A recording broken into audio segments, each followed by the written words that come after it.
आज की क्लास प्रकाश संश्लेषण पे आधारित है। प्रकाश संश्लेषण वह जैविक प्रक्रिया है जिसके द्वारा हरित पौधे, शैवाल और कुछ बैक्टीरिया प्रकाश ऊर्जा का उपयोग करके जल H2O और कार्बन डाइऑक्साइड यानी CO2 से ग्लूकोज C6H12O6 तथा ऑक्सीजन O2 का निर्माण करते हैं। इस तरह से इसका फार्मूला रहा C6O2 H12H2O प्लस प्रकाश ऊर्जा, तो C6H12O6 plus 6O2 plus 6H2O। प्रकाश संश्लेषण के दो मुख्य चरण हैं। पहला प्रकाश अभिक्रिया। इसमें क्या है, प्रकाश अभिक्रिया में ये थाइलेकोइड्स में होती है। प्रकाश अभिक्रिया किसमें होती है? थाइलेकोइड्स में होती है। यह जो क्लोरोप्लास्ट के थाइलेकोइड्स मेम्ब्रेन में स्थित होती है। इसकी प्रक्रिया में कुछ पॉइंट है। प्रकाश ऊर्जा को क्लोरोफिल द्वारा अवशोषित किया जाता है। प्रकाश ऊर्जा किसके द्वारा अवशोषित किया जाता है? क्लोरोफिल द्वारा। जल का फोटोलाइसिस जो ऑक्सीजन का उत्सर्जन करता है। ऊर्जा वाहक अणु ATP और NADPH का निर्माण करती है। फोटोलिसिस एंजाइम मैंगनीज क्लस्टर द्वारा निर्माण होता है। तो सिस्टम पर कार्य करते हैं। पहला PS first, P700, PS second, P680। इस पे यह जो वर्क करता है। फोटोस्पाइराइलेशन के प्रकार, यह चक्रीय और अचक्रीय होते हैं। दूसरा है अंधकार प्रक्रियाएं। इसमें स्ट्रोमा में अंधकार प्रक्रिया किसमें होती हैं? स्ट्रोमा में होती हैं।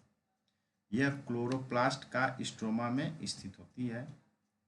ATP और NADPH का उपयोग करके कार्बन डाइऑक्साइड में से ग्लूकोज का अवशोषण करती है।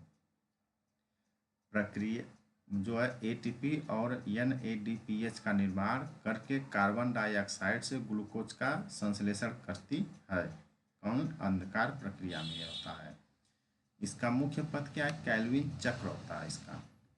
कैल्विन चक्र की मुख्य अवस्थाएं कौन कौन सी हैं? कार्बन स्थिरीकरण जो है रूबिको एंजाइम द्वारा होता है। किसके द्वारा? रूबिको द्वारा होता है। और RUBP यानी रूबिप का पुनर्जन्म रीजनरेशन होता है। ऊर्जा उपभोग और रिडक्शन भी इसी के माध्यम से होता है। प्रकाश संश्लेषण को प्रभावित करने वाले कारक कौन कौन से हैं? प्रकाश की तीव्रता, गुणवत्ता और अवधि। CO2 की सघनता होती है। तापमान, जल की उपलब्धता और क्लोरोफिल की मात्रा क्या है? ये प्रकाश संश्लेषण को प्रभावित करने वाले कारक हैं। ब्लैकमैन का नियम। प्रकाश संश्लेषण की गति उस कारक द्वारा सीमित होती है जो न्यूनतम मात्रा में उपलब्ध हो। विशेष प्रकार इनके क्या रहे हैं? प्रकाश संश्लेषण के C3 पौधे। इनमें क्या है? C3 पौधे। C3 पौधे क्या है? सामान्यतः कैल्विन चक्र। इनमें उदाहरण में से गेहूं और चावल आते हैं।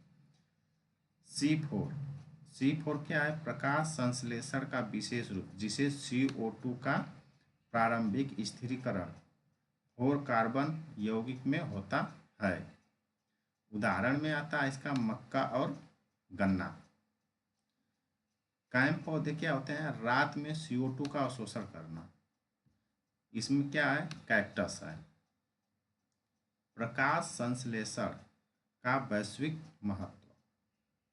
प्रकाश संश्लेषण का वैश्विक महत्व क्या है? वायुमंडलीय CO2 का मुख्य स्रोत होता है। जैवमंडल के लिए ऊर्जा का आधार है। वैश्विक कार्बन चक्र में प्रमुख भूमिका निभाता है।